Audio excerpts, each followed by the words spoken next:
جبکہ بڑی بڑی ہستیاں تھیں۔ تو وجہ تب سمجھ میں آتی ہے جب سلطان باہو رحمت اللہ علیہ کے اس شعر پہ نظر جاتی ہے۔ سلطان باہو رحمت اللہ علیہ فرماتے ہیں دست بیعت کرد مارا مصطفیٰ، خواندہ اشت فرزند مارا مجتبیٰ۔ وہ کہتے ہیں میں وہ ہوں جسے مصطفیٰ نے اپنے ہاتھوں پر بیعت کیا ہے، میں وہ ہوں جسے محمد عربی نے اپنا بیٹا قرار دیا ہے۔ پھر سمجھ میں آتا ہے کیا وجہ ہے شد اجازت باہو را از مصطفیٰ، خلق را تلقین بحر خدا۔ مصطفیٰ کریم نے حکم دیا باہو اٹھ، مخلوق خدا کو تکلیف سنایا ہے، مخلوق خدا کو درس دیا کر۔ اجازت مصطفیٰ کے در سے آئی ہے، بیٹا مصطفیٰ کریم نے قرار دیا ہے، اس لیے عارف سارے کے سارے ہاتھ باندھ کے بیٹھ گئے بابا ہمارا سلطان تو ہے، جسے حضور نے بیٹا قرار دیا ہے، تو سلطان ہے۔ ہم اس محفل میں اس بزم میں بیٹھے ہیں، یہ اللہ کا لاکھ شکر ہے۔ اب ہم اپنی گفتگو کا آغاز کرتے ہیں۔ پروردگار عالم نے قرآن مجید میں ارشاد فرمایا قالت الاعراب آمنا قل لم تؤمنوا ولكن قولوا اسلمنا۔ عرابیوں نے کہا کہ ہم ایمان لے آئے، اے محمد عربی صلی اللہ علیہ وسلم ان سے کہہ دو تم ایمان نہیں لائے، یوں کہو کہ ہم اسلام لے آئے، اتنا کہو کہ ہم اسلام لے آئے ہیں، یوں نہ کہو کہ ہم ایمان لے آئے ہیں۔ وَلَمَّا يَدْخُلِ الْإِيمَانُ فِي قُلُوبِكُمْ، ایمان کو بھی تمہارے دلوں میں داخل ہوا ہی نہیں۔ یہ بات کہنا کہ ہم ایمان لے آئے ہیں، یہ اس کا حق ہے جس کے دل میں ایمان اترا۔ جب تک دل میں ایمان نہ اترے اسلام کی بات تو کر سکتے ہو، ایمان کی بات نہیں۔ فرق کیا ہے؟ فرق یہ ہے جو رسول کی شان کو مانے وہ مسلمان ہے، جو رسول کے فرمان کو مانے وہ مومن ہے۔ حضور کے فرمان کو مان کر پھر بندہ مومن بنتا ہے۔ مومن کا درجہ اوپر ہے، پہلے کلمہ پڑھا، اسلام قبول کیا، بندہ مسلمان بنا، اب آ محمد کی غلامی میں، حضور صلی اللہ علیہ وسلم کے فرمان کے سامنے گردن جھکا، اور جب تو گردن جھکائے گا مصطفیٰ کریم کے سامنے تو اب بن جائے گا تو مومن۔ پہلا درجہ مسلمان کا، اس سے اوپر درجہ مومن کا۔ مومن ہے صاحب ایمان، یہ ایمان والا جب ہر اس کام کو چھوڑ دے محمد عربی کو جو پسند نہیں ہے تو اسے متقی کہتے ہیں۔ درجے دیکھیں، جب حضور کے حکم کے تابع ہوا تو مومن، آقا کی ناپسند کو چھوڑا تو متقی بن گیا۔ پہلے مسلمان تھا، پھر مومن بنا، پھر متقی بنا، پھر خلق خدا کی ہمدردی دل میں اتری تو مولا نے ولایت کا درجہ عطا کر دیا۔ خدمت خلق جب اس کے اندر آئی تو ولایت کا درجہ، مگر یہ درجہ ولایت یہ بھی ایمان کا درجہ ہے، اس لیے کہ رب فرماتا ہے الا ان اولیاء اللہ لا خوف علیہم ولا هم یحزنون، خبردار اللہ کے ولیوں کو نہ کوئی خوف ہوگا نہ کوئی غم ہوگا۔ الذین آمنوا وکانوا یتقون، یہ وہ لوگ ہیں جو صاحبان ایمان ہیں اور صاحبان تقوی ہیں۔ اس کا مطلب ہے ولی بھی ایمان کا ایک درجہ ہے، ایمان کے ساتھ ولایت ہے۔ آواز زیادہ شور والی تو نہیں؟ آپ کو سمجھ صحیح آ رہی ہے؟ ایمان کا ایک درجہ ہے ولایت، مگر یہاں درجے ختم نہیں ہوتے۔ ہم جب دیکھتے ہیں داتا علی حجویری کی کتاب کو تو ہمیں پتہ چلتا ہے درجات تو اس سے اوپر بھی گئے۔ پہلا درجہ مسلمان، اس سے اوپر مومن، پھر ہوا متقی، پھر ہوا ولی، پھر ہوا کتب، پھر ہوا ابدال، پھر ہوا اوتاد، پھر اغیار، پھر ابرار، پھر اغیاث، اور پھر ہے غوث العالم شیر سید عبد القادر جیلانی۔ اب سوال یہ ہے کہ درجے تو اتنے زیادہ تھے، درجے اتنے زیادہ ہیں، مسلمان، مومن، متقی، ولی، قطب، ابدال، اوتاد، اخیار، ابرار، اغیاث اور غوث العالم، اتنے درجے ہیں، مگر سارے مومنوں کی کتابوں میں یہ درجے ملتے نہیں۔ یہ درجے مومنوں کی کتابوں میں، مسلمانوں کی کتابوں میں یہ سارے درجے ملتے نہیں۔ کیوں؟ اس لیے کہ یہ سارے درجے ایمان کے درجے نہیں ہیں۔ یہ نقطہ سمجھنا، اگر یہ درجے ایمان کے ہوتے تو سارے ایمان والوں کی کتابوں میں ملتے، خواہ وہ اہل حدیث ہوتا، جو بند ہوتا، جو مرضی ہوتا، ایمان والوں کی کتابوں میں یہ درجے ملتے، مگر یہ سارے درجے ان کے ہاں صرف 4 درجے ملے، مسلمان، مومن، متقی اور ولی۔ اس سے اوپر والے سارے درجے مومنوں کی کتابوں میں نہیں ملتے، عشق والوں کی کتابوں میں ملتے۔ تو مطلب کیا نکلا؟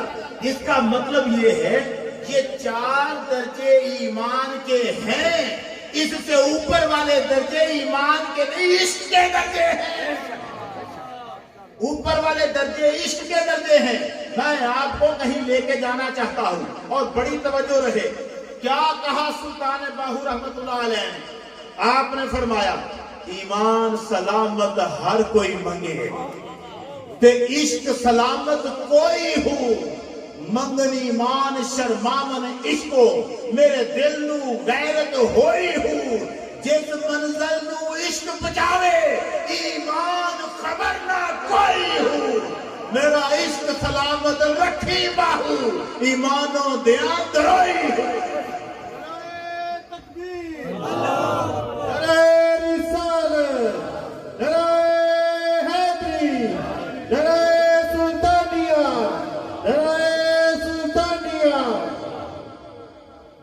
درجے ایمان کے ہیں کچھ، مگر سلطان باہو رحمت اللہ علیہ فرماتے ہیں کہ ایمان کو خبر بھی نہیں ہے عشق کہاں تک لے کے جاتا ہے۔ اس کا مطلب ہے، یہی تو وجہ ہے کہ سارے اگلے درجے عشق والوں کی کتابوں میں ہیں، ایمان والوں کی کتابوں میں سارے نہیں ہیں۔ ایمان والے درجے پیچھے رہ گئے، آگے عشق والے درجے پہنچے۔ اچھا، ایمان کے درجے کوئی چھوٹے ہوتے ہیں؟ جسے ہم ولی کہہ رہے ہیں وہ ایمان کا درجہ ہے، اور ولی ہوتا ہے اس مقام پر کھڑا کہ رب اس کے بارے میں یہ فرما رہا ہے قُلْتُ سَمْعُهُ الَّذِي يَسْمَعُ بِهِ، میں اس کے کان بن جاتا ہوں جن سے وہ سنتا ہے، وَبَصَرُهُ الَّذِي يَبْصِرُ بِهِ، میں اس کی آنکھیں بن جاتا ہوں جن سے وہ دیکھتا ہے، وَيَدُهُ الَّتِي يَبْطِشُ بِهَا، میں اس کے ہاتھ بن جاتا ہوں جن سے وہ پکڑتا ہے۔ اور اگلا جملہ اگر حدیث کا جملہ نہ ہوتا، خدا کی قسم یہ جملہ کہہ نہیں سکتا تھا میں، کوئی عالم دنیا کا نہیں کہہ سکتا تھا، اگر یہ جملہ محمد عربی کا فرمایا ہوا نہ ہوتا، کوئی کہتا کافر ہو جاتا۔ ہائے ہائے ہائے، یہ جملہ اتنا نازک ہے، رب نے اپنے ولیوں کے ساتھ محبت کا جو انداز اختیار کیا ہے اخیر کر کے رکھ دی۔ اور کوئی مرشد بھی اپنے مرید کو ایسا جملہ نہیں کہتا، فنا فی مرشد ہو جائے مرید، پھر بھی مرشد اپنی محبت کا ثبوت ایسے نہیں دیتا۔ رب نے ولی کے لیے وہ جملہ استعمال کر دیا، قسم کھا کے کہتا ہوں اگر زبان مصطفیٰ سے نہ نکلا ہوتا ہم میں سے کوئی یہ جملہ کہتا کافر ہو جاتا۔ وہ جملہ کیا ہے؟ رب نے فرمایا، اور سنو دوستو، جو میرا ولی ہو جاتا ہے میں صرف اس کی آنکھیں نہیں بنتا، اس کے ہاتھ نہیں بنتا، اور میں اس کے پاؤں بن جاتا ہوں جن سے وہ چلتا ہے۔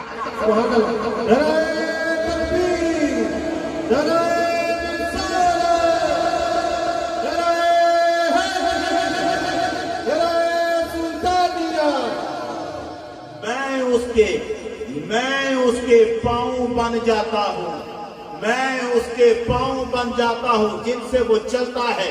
میں بڑی توجہ چاہوں گا آپ کی، بڑا نازک مرحلہ ہے میرے آگے جہاں میں نے جانا ہے۔ میں اس کے پاؤں بن جاتا ہوں۔ اس کا ترجمہ جو مرضی کرتے رہیں، ترجمہ جو مرضی کریں، تشریح جو مرضی کریں، ہم یہ سمجھتے ہیں کہ اس کا مطلب یہ ہے، ہم یہ سمجھتے ہیں اس کا مطلب یہ ہے کہ اس کے پیروں میں رب ایک ایسا نور دے دیتا ہے کہ وہ جب چلتا ہے تو زمین سمٹ جاتی ہے، وہ قدم اٹھاتا ہے تو فاصلے مٹ جاتے ہیں، اس کے قدم کے آگے کوئی فاصلہ نہیں رہتا۔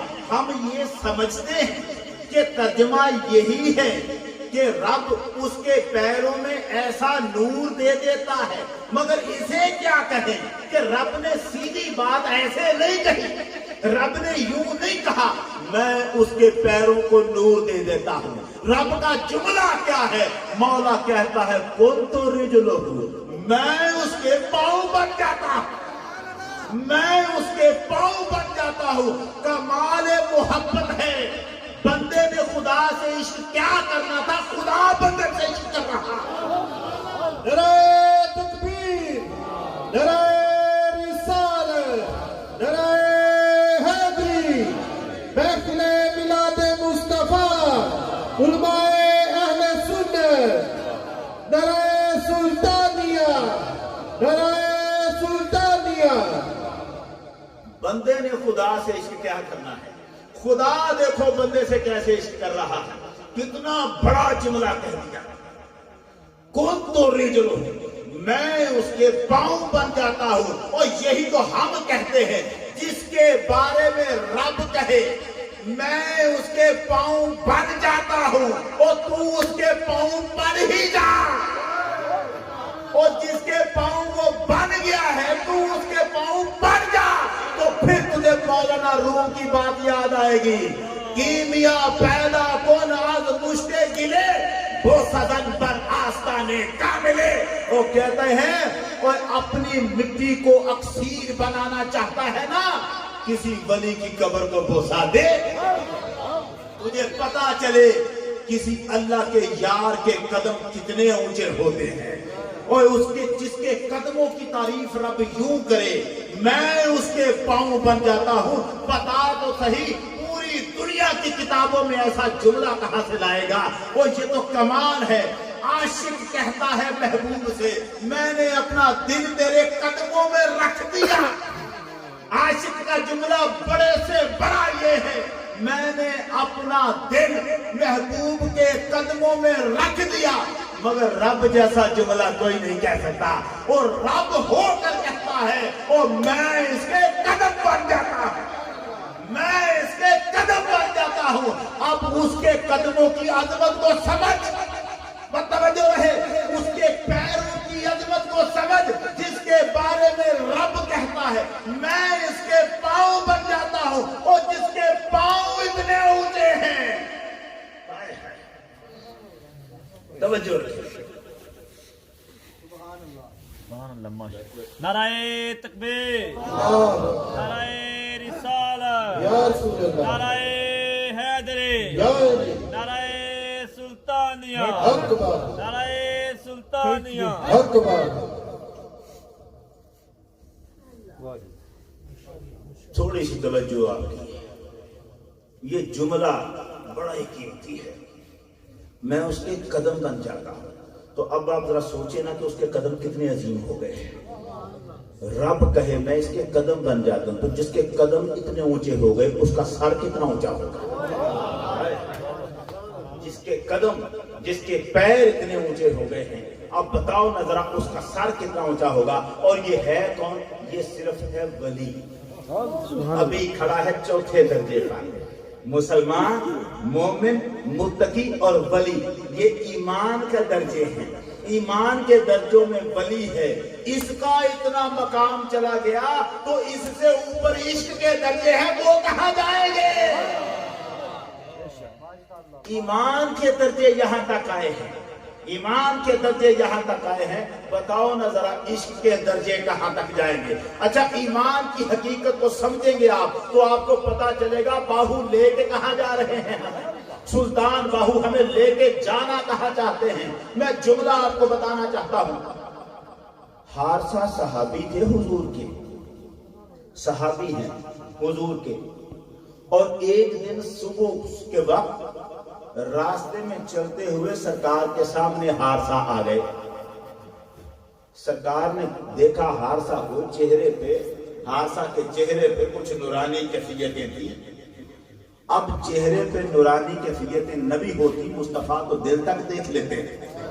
چہرے کی کیفیتیں نبی ہوں تو آقا تو دل کو دیکھتے ہیں.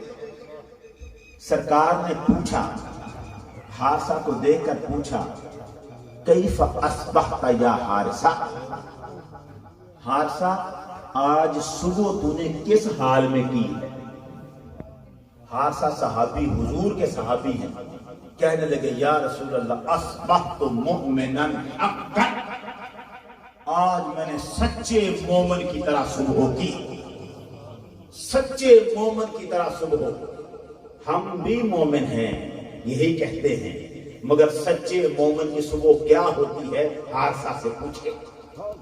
حارثہ نے کہا حضور سچے مومن کی طرح صبح کی ہے میں نے. فرمایا، سرکار نے فرمایا حارثہ انظر، غور کر، تو کیا کہہ رہا ہے؟ تو نے بہت بڑی بات کہہ دی ہے. غور کر تو کیا کہتا ہے. ان لکل شیء حقیقہ، ہر چیز کی ایک حقیقت ہوتی ہے. فما حقیقت ایمانک، بتا تیرے ایمان کی حقیقت کیا ہے. تو نے اتنا بڑا دعویٰ کر دیا ہے کہ میں نے سچے مومن کی طرح صبح کی ہے. تیرا ایمان کتنا کے بڑا ہے، تو نے جو تیرے ایمان کی حقیقت کیا ہے. اب حارثہ اپنے ایمان کی حقیقت بتا رہے ہیں. بڑی توجہ چاہوں گا. حارثہ کیا بتا رہے ہیں؟ ایمان کی حقیقت. حارثہ کہتے ہیں یا رسول اللہ میرے ایمان کی حقیقت یہ ہے، اضفت نفسی عن الدنیا، میرا نفس اب دنیا سے الگ ہو چکا ہے. اسحرت اللیل، ساری رات میں نے جاگ کر گزاری ہے. واضمعت نہاری، سارا دن میں نے پیاس میں گزارا ہے، پیا نہیں پانی کا قطرہ تک.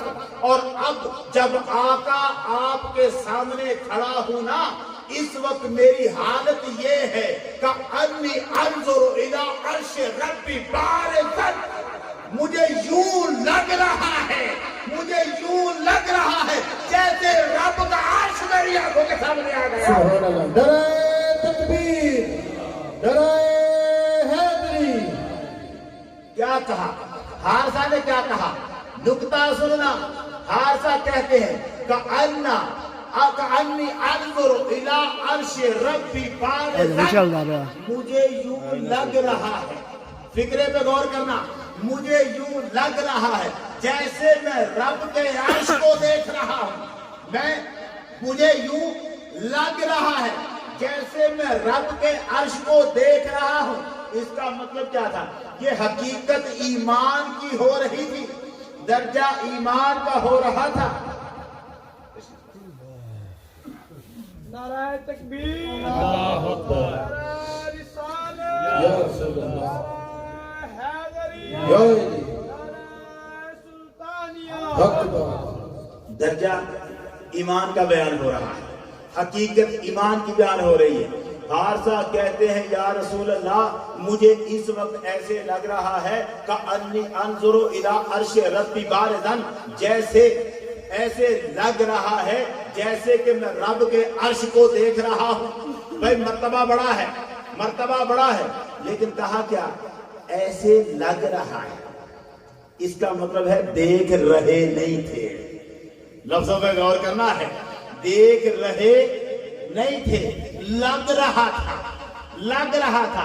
ایمان کا درجہ ہے اور اس درجے میں ایسے لگ رہا ہے جیسے میں عرش کو تک رہا ہوں، ایسے لگ رہا ہے. تو ایمان کے درجے پہ جو کھڑا ہے اسے ایسے لگ رہا ہے کہ عرش کو دیکھ رہا ہے. جو عشق کے درجے پہ کھڑا ہو گیا پھر وہ یہ نہیں کہے گا کہ مجھے لگ رہا ہے. اسے پوچھا جائے گا، اسے پوچھا جائے گا علی بتاؤ کبھی رب کو دیکھا ہے؟ سبحان اللہ.